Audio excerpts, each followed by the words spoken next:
Welcome to Katika, the peer review science channel. Donate to our channel on PayPal, pernaturallinguistics@gmail.com.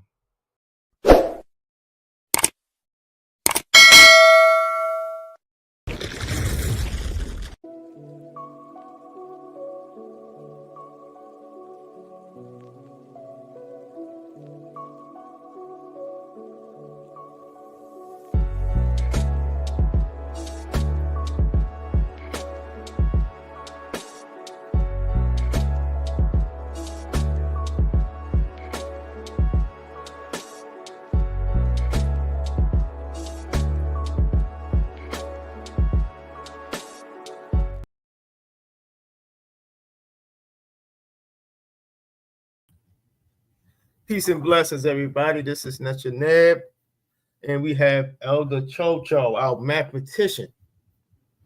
So first, we're going to get into this. The name of this is titled Black African Religion, Kongo, a continuation of ancient Egyptian religion. And I use the term Egyptian as that's not really its indigenous name. They didn't call themselves Egyptian.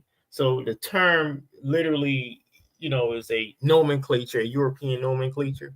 I only use the term because most people don't know what its indigenous name, which is Kemet. And Kemet will mean, according to peer review data, since this is a peer review channel, Kemet means black, land of the blacks, right?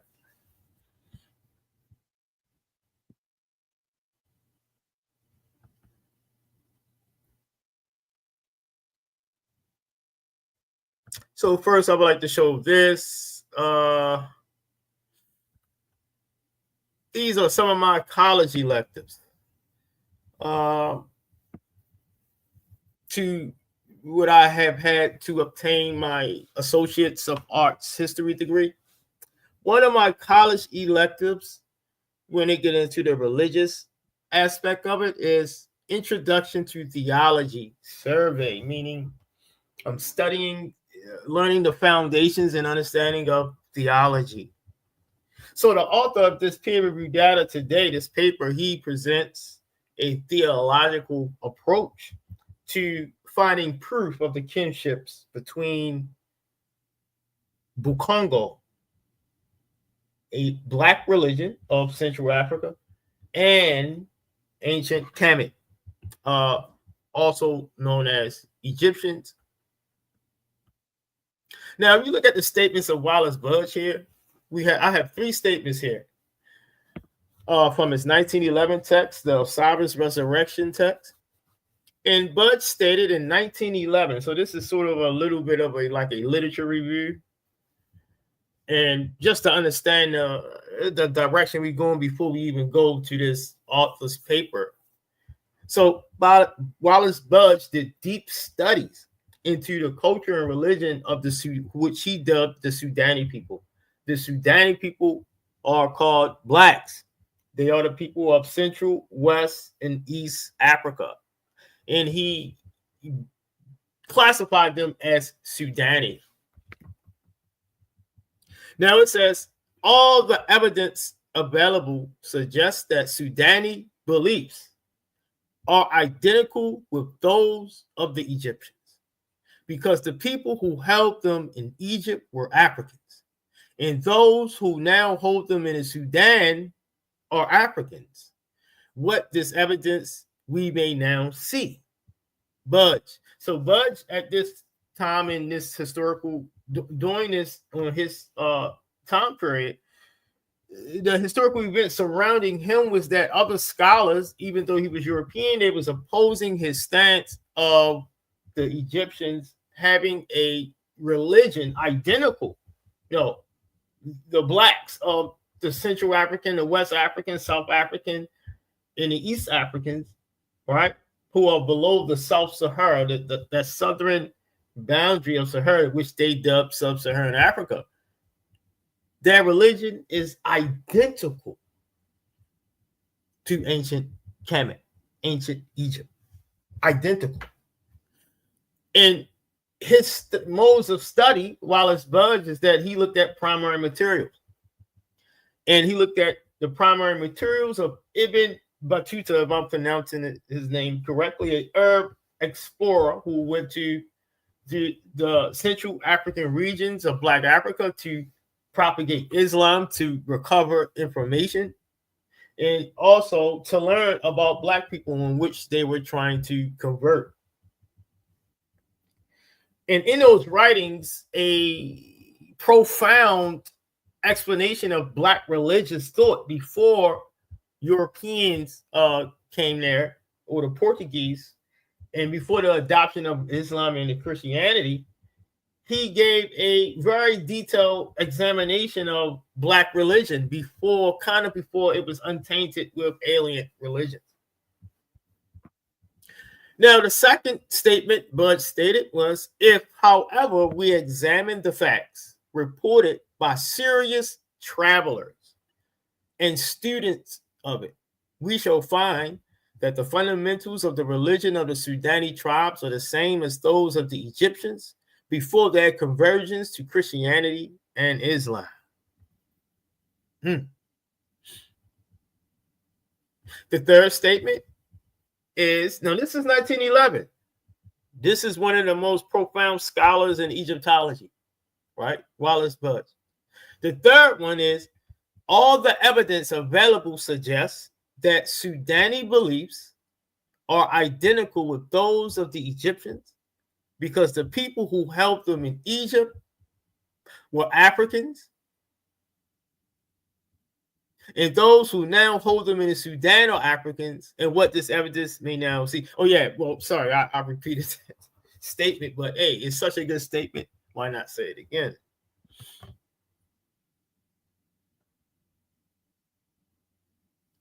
So, being that we are not going to read the entire paper, I kind of summarize some key points of this paper.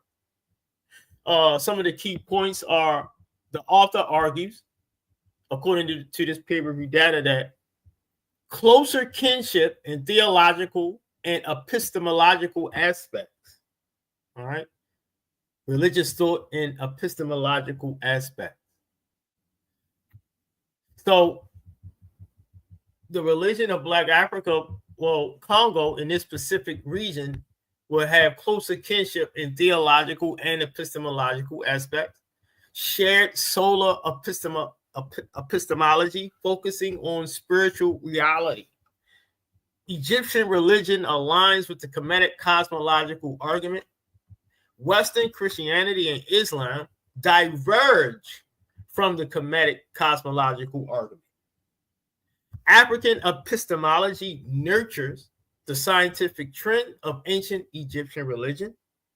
Western and Eastern paradigms destroy the scientific aspect. Solar African Egyptian focuses on spiritual reality and unity of visible and invisible. Lunar Greek Western materialistic separates visible and invisible realms. So this is kind of breathtaking, because the way he did this with theological methods, which I'm going to explain a little bit of theology, a little bit where I have studied in college, so I can have general understanding. And this is quite interesting. Comparative analysis. So the author gave a base comparative analysis, and I summarized it for y'all to make it easier so you don't have to read all of the paper like I have done, because it's really a lot to ingest. So the comparative analysis he used was ancient Egypt and Sumer. Both of those share cosmological arguments, but they differ in their theological implications due to external influences. So he's saying that causation for the differences, they share the cosmological aspect, but being that external influences, and what I mean by external influences, we have what we call the Akkadians, who invaded Sumer, right? They were invaded by Asiatic peoples, and religions of Asians, of course, would dominate that region, and also the government structure would dominate that Pacific region of of where the Sumerians were located at. It says ancient Egypt and South-Saharan Africa, which is another name for Sub-Saharan Africa, even though a lot of scholars are starting to challenge the scientific aspect of what is actually Sub-Saharan Africa, as far as a genetic analysis wise. But as far as nomenclature is still being used to generally explain what Black people are in timely peer-reviewed data. So as people are complaining, scientists are still kind of using that term. But I like this term. Instead of saying sub-Saharan, we could start saying Southern Saharan. I think that's a more appropriate term. So ancient Egypt and South-Saharan Africa emphasizes shared beliefs and practices that suggest a closer kinship than with other civilizations, which is another interesting point. And not disregarding their differences either. Eastern Western civilizations, he described as antagonistic to the theological and epistemological foundation of ancient Egyptian religion. And we can see this example in primary materials in the time of, I think, one of the last kingdoms where it was Cleopatra's reign, which Cleopatra, of course, was not a Kemetu. She was indeed a foreigner, an alien to Kemet, and she represented her European bloodline. She named her children after European conquerors, and she also intermarried with Europeans and produced children, and also shifted power from Kemet to European. So that is considered the last of the last. And Kemet was already by then corrupted due to Persians invaded before them. So in other invasions that happened as well. So let's get to the paper here.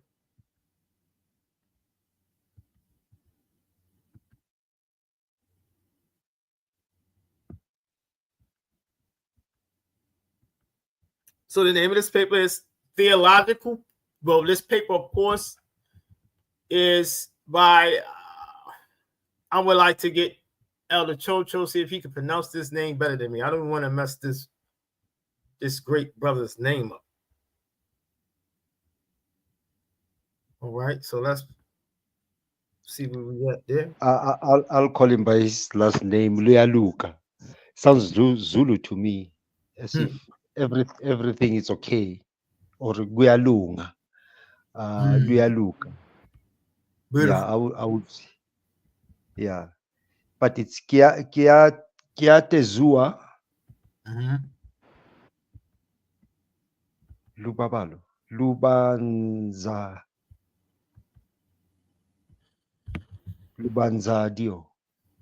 Lubanzadio Luyaluka. I'll call him Luyaluka with the last name.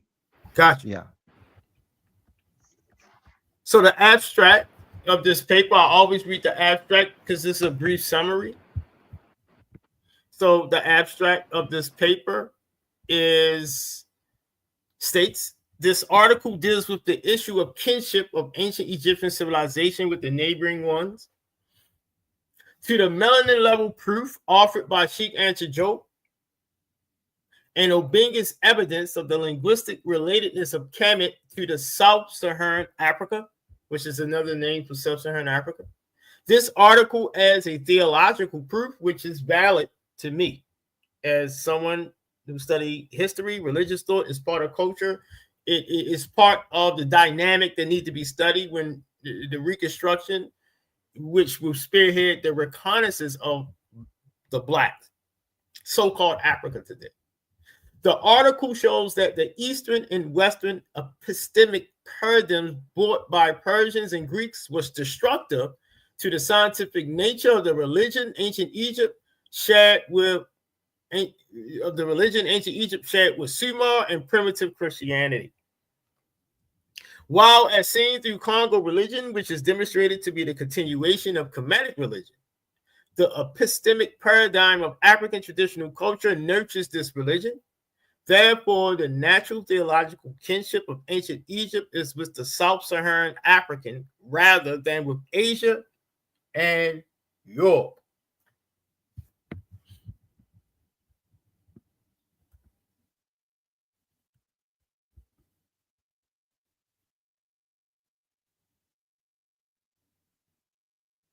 I want to highlight this part, even though I kind of don't be reading. I'm getting out of reading the entire paper. It's just absolutely too long. That's what y'all here for. Y'all should read and download these peer-reviewed papers. But I will read this part. Normally, I just go with the title of the sections and then straight hit to the summary to cut time. But I have to point this out. This is important for me. So the author states, the prejudice, demeaning attitude previously adopted by Europeans against Black people rendered it difficult for the majority of Western Egyptologists to accept the evidence of the kinship between South-Saharan Africa and ancient Egypt. That is powerful. Because again, this goes, as a historian, I look into what we call perspective, ideology. Even different colleges have various perspectives and ideology. So the historical perspective is very important, and also the events surrounding that historical time period of racist behavior. No wonder why these Egyptologists are racist, and they don't explain Black African history correctly. Now it states efforts were rather made to attribute the emergence of the civilization of the banks of the Nile to West or Asia. Alluding to the situation, Gore in 2008 writes, the Europeanizing and Asianizing of ancient Egypt are instances of the exceptionalist rule whereby an ancient African nation or group of nations is literally taken out of Africa because of an analytical reduction of civilization into things European and Asian. Powerful. I want y'all to note that, read that, repeat that, build entire scopes of research from that. This peer-reviewed data also mentions the work of Dr. Cheikh Diop and also Dr. Theophile Obenga, which I see that I hear a lot of noise on YouTube where people are trying to say that their work ain't scientific, but both have works in peer-reviewed journals, right? Scientists who publish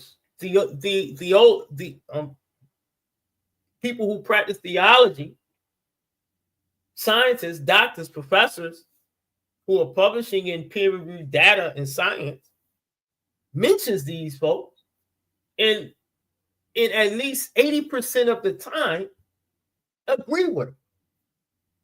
I have numerous papers, peer-reviewed papers, vetted information, timely within the last 25 years, where scientists are agreeing with Diop and Obenga.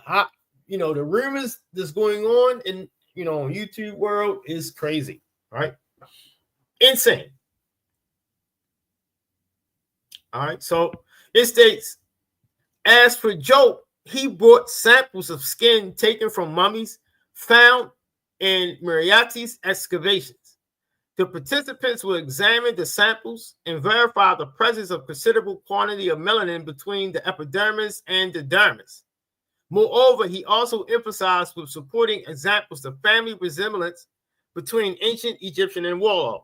So I entirely don't agree with this, but I understand what he's saying. And I know y'all like, whoa, Nat, why you don't agree with that? Because where it says resemblance.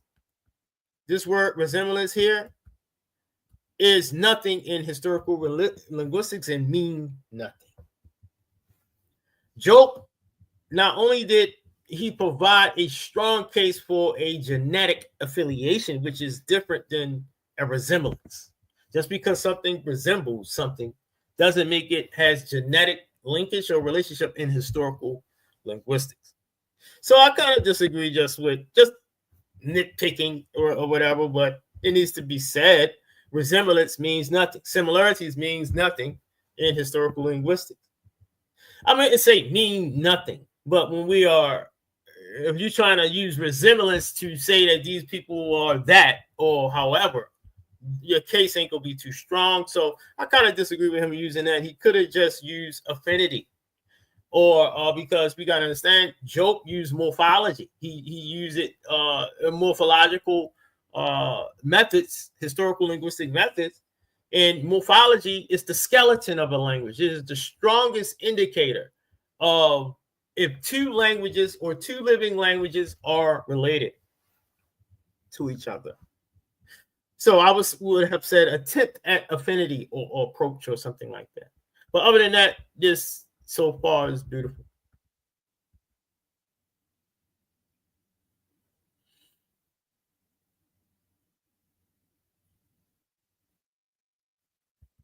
All right, so he has some rationales where he's trying to argue these points, and this author states a cosmological argument exists, which constitutes a natural systematic theology, a scientific model of religion. All right. This model, the Kemetic cosmological argument, is perfectly congruous with the religions of ancient Egypt and Sumer, with primitive Christianity and with Kongo religion, Kongo. Western Christianity and Islam diverge totally from the basic doctrines of KCA, that is, from the scientific content of the religion of ancient Egypt. The factor of the divergence of these two religions from KCA are the one-time influence of Persia and the sway of Grecian philosophy in the Egypto-Sumerian bastion. So these two folks here, civilizations, has done a lot of damage in Black Africa, and not only damage, but the total annihilation of our African structure. I wouldn't say total annihilation, because some of our paradigms survived even today, but majority are mutated and mixed and diffused completely with the dominant Asian and European philosophy. Now it says, it follows that Eastern epistemic paradigm and the Western one, which is patterned on Grecian philosophy, destroyed the imprint of KCA, while the African traditional epistemic paradigm, as seen in Kongo religion, nurtures the scientific trend of religion. And this is what Budge indicated, where he stated in his work that you can only understand Kemet, land of blacks, only understand the religion of Kemet and how they're thinking, only if you understand the blacks of Western Africa, the blacks of Central Africa, and the blacks of East Africa. That's the only way you can understand. Now, he says, this rationale will lead us to the conclusion that on a theological level, ancient Egypt shares a natural kinship with South-Saharan Africa, or also Sub-Saharan Africa, because first of all, it is immersed with it in the same epistemology rather than with any civilization of Asia or Europe that are rather antagonistic to its theological and epistemological settings. Second, as seen in Kongo, South African religious paradigm nurtures the scientificity of Kemetic religion, while Western Eastern influences destroy it. And that's interesting. And these are all accurate to me. That's the presentation of what KCA is. This is the essential theological content of KCA, where he is examining, various texts, showing the different. Let's see, did he compare? All right, so the existence of a transcendent, most high God who is absolutely without any contingents. This is shared among. This is his explanation of his systematic approach of theology, which I should make that clear before we even go into anything else, his methods. Now it says, as a systematic natural theology, KCA so far covers the following domains of theology. So these are the domains this scholar follow in methods of theology, which is theology proper.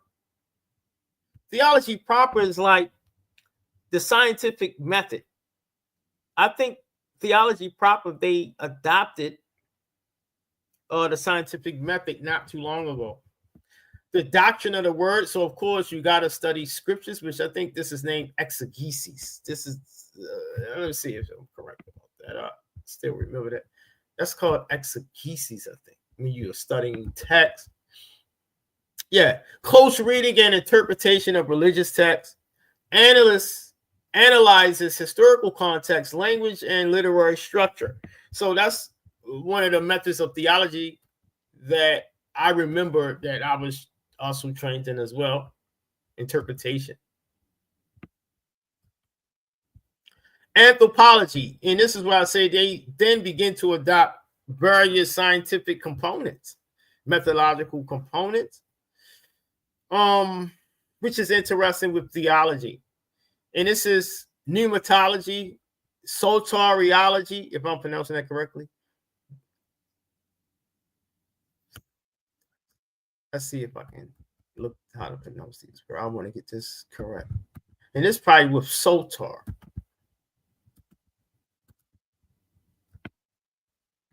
Let's see what this is.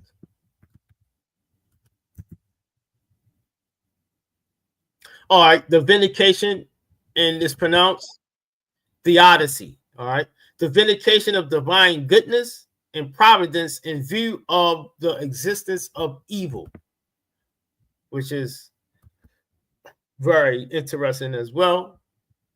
Let's look at here. And soteriology, if I'm pronouncing that correctly, I'm going to get the correct pronunciation here.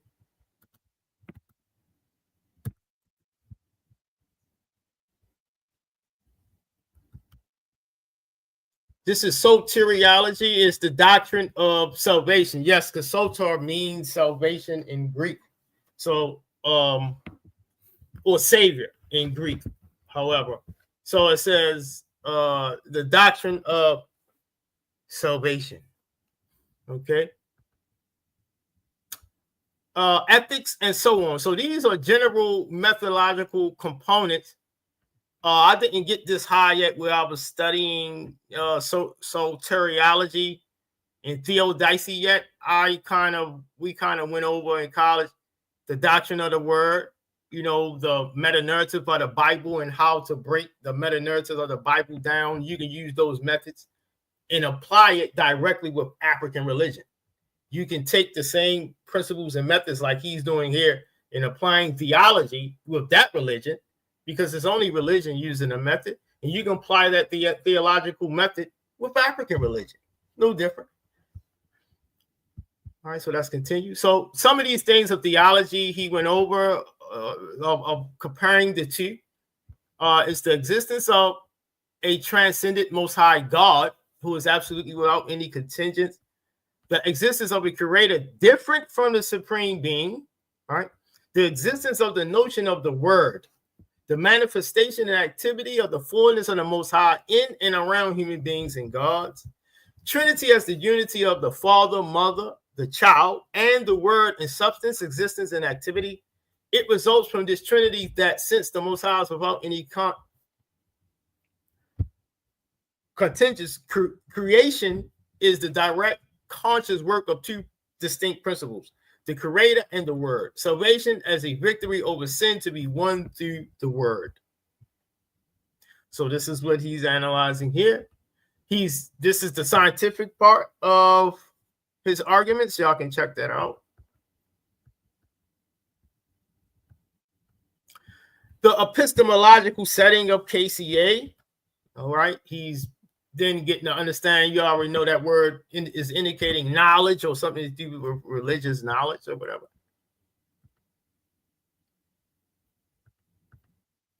The epistemological setting of ancient Egypt and Sumer, as I stated, he looks at cosmologically, because where the black man religion originally come from was cosmology, the observance of the universe, stars, and stuff like that. They didn't have TVs to waste time. They were outside looking at farming and looking at the stars and conjuring up ideas, basic ideas in their environment, which brought upon their religion. All right.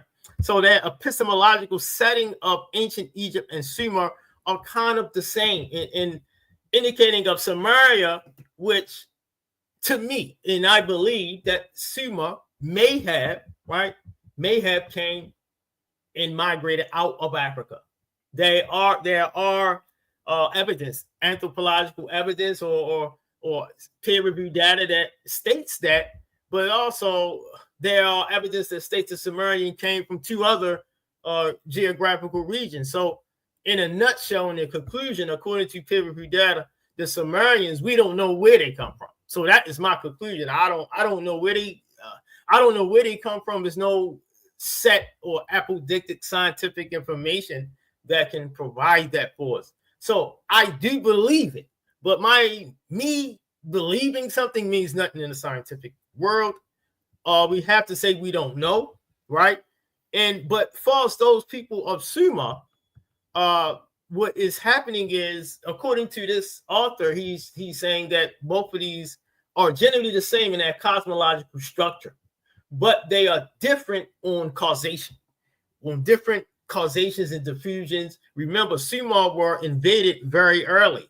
They were invaded by Asians, Babylonians, very early in history, and conquered and brutalized very early. And of course, they would have been changed. So he gets into the epistemological setting of primitive Christianity. He is following theology to a T. This is why this is a peer-reviewed document here. Comparative theology. Then he compared, and yes, comparative analysis is part of theological methodology. I mean, this is what we're studying in college, etc. So this says comparative theology, KCA, Egypt, Sumer, primitive Christianity, and Kongo. He compared all of them. I love it. I'm loving this guy now. The comparative study we offer in this section will be restricted to the essential doctrines of solar religion. So he's trying to say that we have like a cosmological solar religion. We deal with the sun. And a lot of times when you deal with the sun in our history, it has a lot to do with farming. But anyway, it says, because these will be enough to prove the deviation of the Eastern and Western paradigm from solar religion. Interesting argument. This guy he knows his stuff. So he give a hierarchy of the divinities. All right, give a comparative table of hierarchies of divinities. He gives the heavenly realm. He gives the intermediate realm. He gives the temporal or the holy ancestor realm. In all three, we have a Most High, Kemet, a Soul Lord, Sumer, Anu, Kongo. We have, it's also like that. In primitive Christianity, whoever he's calling primitive Christianity. Now, I understand his viewpoint that the structure of what he's trying to say, that the structure of primitive Christianity, then it got, of course, primitive Christianity will be quite very similar to Mesopotamian thoughts and customs and concepts. But, this is kind of like a complex historical issue. I think it needs to be more research done on what, his version of what that actually is, primitive Christianity. You know what I mean? So, but other than that, I love his comparisons. He's doing a good job in theology, far as I know. And this is a doctor, a PhD. So he's no joke. So he gives the transcendence of the Most High. That's beautiful. Salvation by the word. I think I skipped the section, but it's all good. Persian influence. So he's talking about diffusion here, which is, so first he gives a synthesis. Let's read this. All the points that have been raised here demonstrate a perfect theological convergence between, on one side, ancient Egypt, Sumer, primitive Christianity, and Kongo, and on the other side, KCA as a scientific model of religion. It is thus clear that being a later civilization, Kongo culture has kept intact in its religion, Kongo, the scientific religious paradigm of the land of Kemet. This peer-reviewed document is serious. Now it says Persian influence on the Egypto-Sumerian spiritual culture inherited by the Jews. Wow. All right. Y'all check that out when y'all check when y'all read the paper. Grecian influence on bequeathed Egypto-Sumerian spiritual culture. And as we know, once these invaders aliens start coming in, like the Persians and Grecian and Arabs and all of that stuff, the religion became null and void. It became mutated to something what we see now, where you have a guy in Africa, he's talking about spiritual things, and then he'll lead you somewhere and try to get you out of money. You know what I mean? You know, all that is mixed in with the Persian, it mixed in with the Grecian, and it's just badly mutated, right? Badly diffused from those alien mixtures. And also it disrupted the natural indigenous progress of the region, which as a historian, I would like to bring that up, is that what if, you know, I ask what ifs, you know what I mean? What if Africa wasn't invaded? What if? Y'all get that point? So it's a disruption. You know, we never know what that would have involved to. We would have separated religion from state as well and developed as well. But our impact the impact from slavery, an impact of encountering hostile aliens, it kind of disrupted our kind of growth into something. So it's this negative influence of Grecian philosophy on Islam. All right. So even on that aspect, so he's studying diffusion, cultural diffusion, which is I love it for theologists. Now it says negative influence of Grecian philosophy on Christianity. Wow.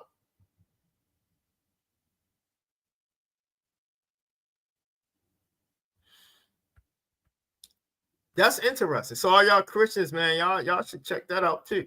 Now let's kind of delve into the conclusion. I kind of only slightly go over certain things. Those who's new here, did not straight rush into the conclusion, because everyone knows we'll be here for hours. I done had 5-hour shows, 6-hour shows. I had a show for 8 hours, I think. I mean, no way. I'm not getting, no money, horrible money. I don't even get 5 cents in donation to keep the channel running.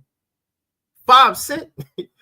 Shout out to those who over the years who always supported me. But this takes constant support. I mean, I do have a life. I have time, and it's hard to do all of this, especially for free. Nothing. I mean, come on now, right? So it says conclusion.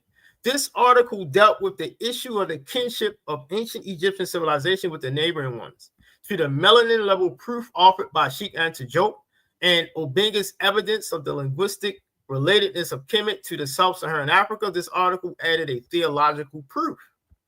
The article demonstrated that the religions of ancient Egypt, Sumer, and well as primitive Christianity are consonant with KCA, a systematic natural theology which constitutes a scientific model of religion. This scientific religion has been preserved in Kongo religion, Kôngo. And as y'all seen statements earlier from Wallace Budge in 1911, he concluded the same thing from primary materials. You had Arab explorers going to the region, and he deduced the same thing from his evidence and data that he gathered.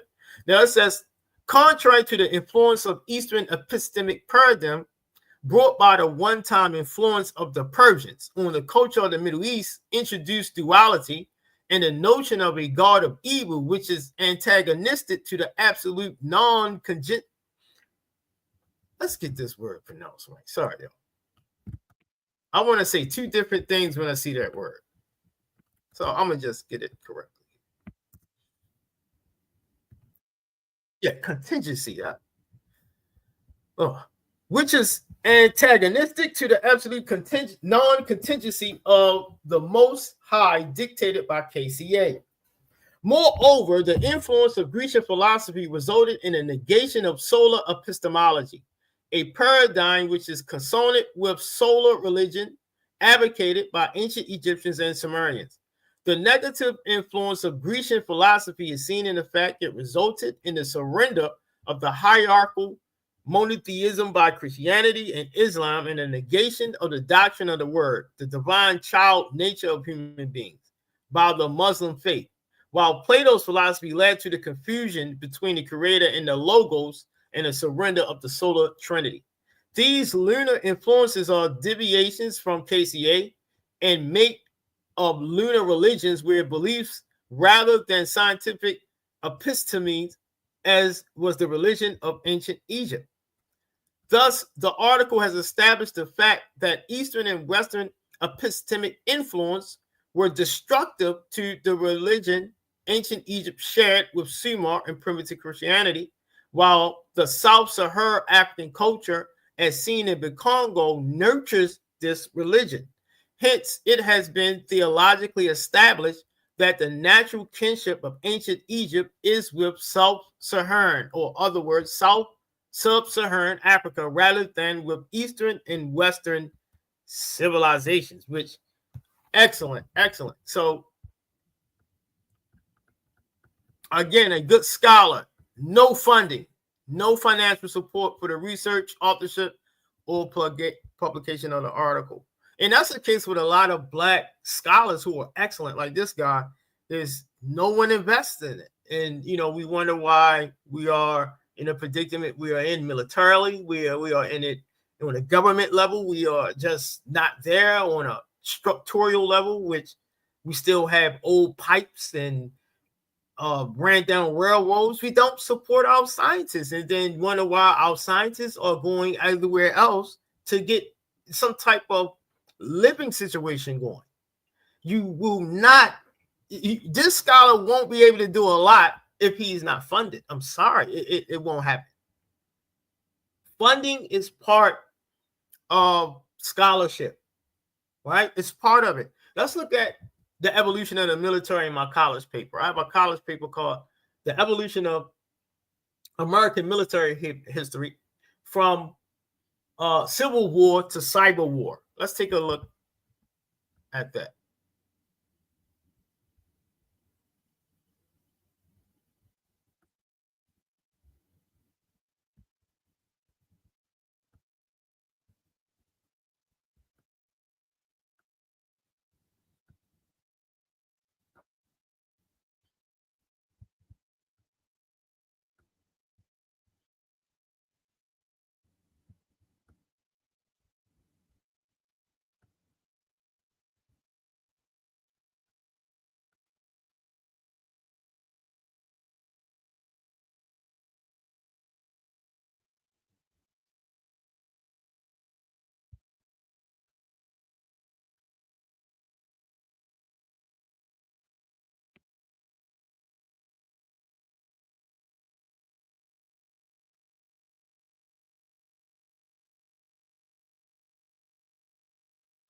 All right, let's check this paper out.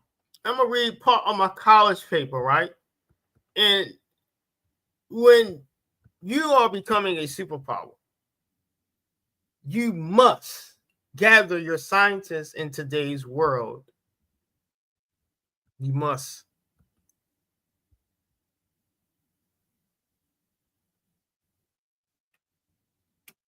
All right.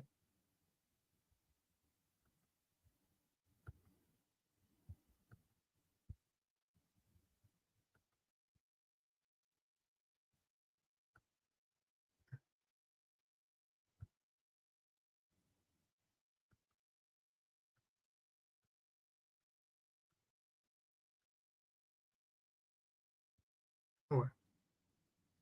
So this is my college paper, right? Called Evolution of Military Theory. This got a very high grade, and I'm thinking about adding something to it so we can get this paper submitted. So I have over like 45 papers or so, 45, 70 college papers.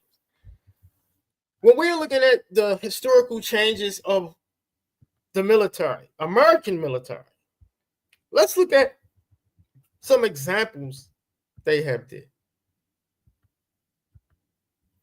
How did they get that powerful? How? All right, so let's go down.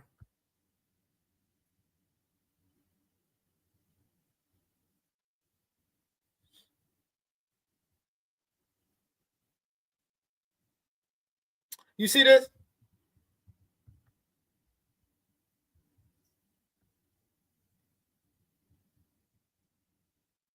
So a lot of things begin to change after World War II.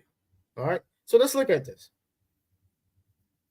During World War II, Americans would also develop a system of resources and agencies in which some were specifically created during the time of war.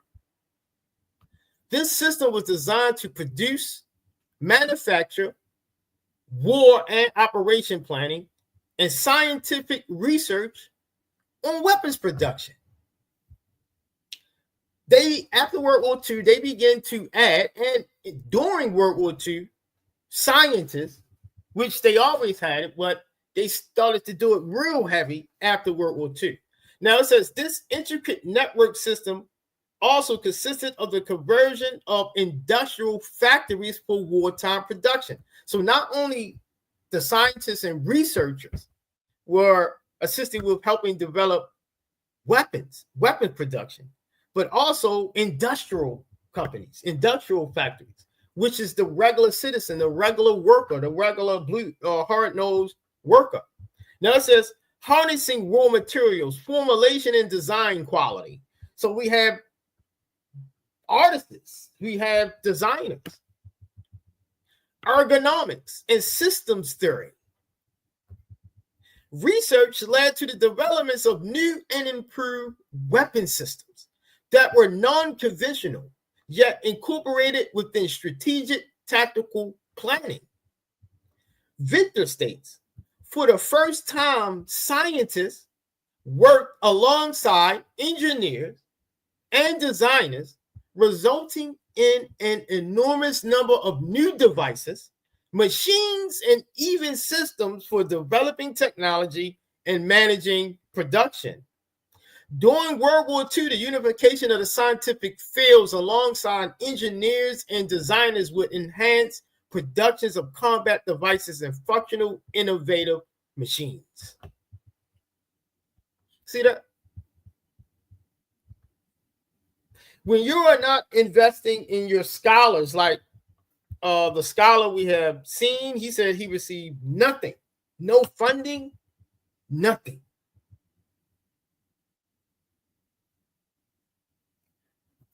So that's just, a quick build.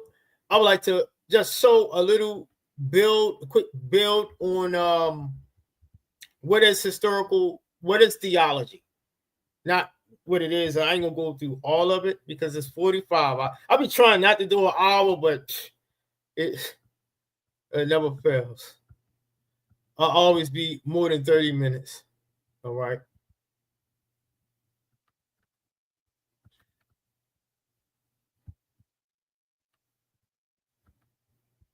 So methods in theology will include what the author have did. I could tell he read everything he said. He's on point with the Sumerian, the primitive Christianity, how these things are operating. So he did perform an exegesis, which is close reading and interpretation of religious texts. He did theory and methodology of interpretation, which is hermeneutics. He also did systematic theology, which he organized religious beliefs into a coherent system, and then he examined them logically. He did historical theology, which he studied the development of religious thought over time, start talking about how different religious thoughts came in and changed other religious thoughts, whether for the good or for the bad. He also did comparative theology, where he's comparing different religious thoughts. He did philosophical theology, which applies philosophical methods to like theology type of questions. He explored some of the rationale behind the religious beliefs. He did practical theology. He focuses on application of theological insights to everyday life and ethics, social ethics. Liberation theology, he did that as well. So this guy literally did the whole thing of theology into a beautiful paper. Not everything I agree with, no way, but at the same time, this is indeed a good paper, and we like to hear a word from our elder mathematician to let us get up out of here.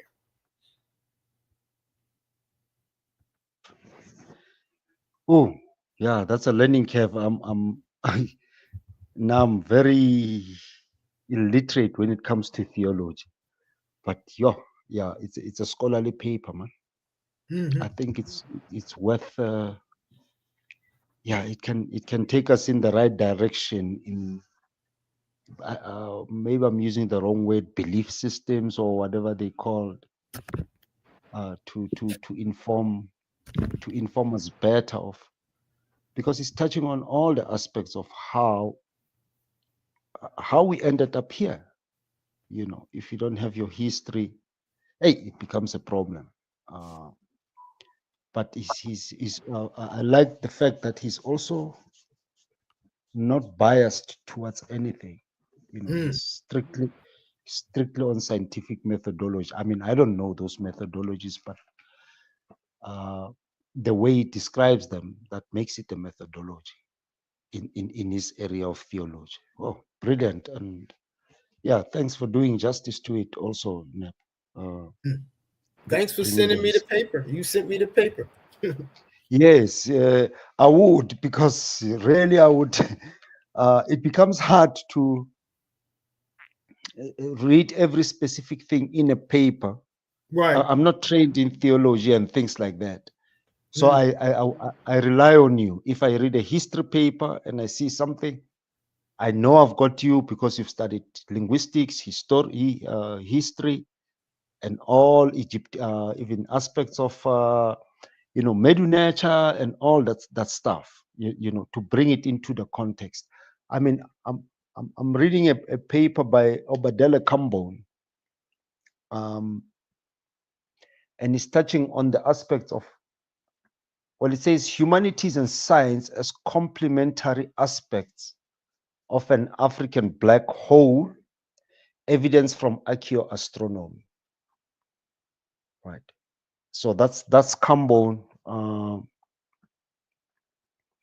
And I see this paper by this scholar has touched on the solar aspects. So I'm reading it in line with this one. So there'll be more questions coming your way, because I need clarity on other things. Yeah, but yeah, thanks, man. Thanks for explaining some of the methodologies of in the theological aspect of this paper. What is it called?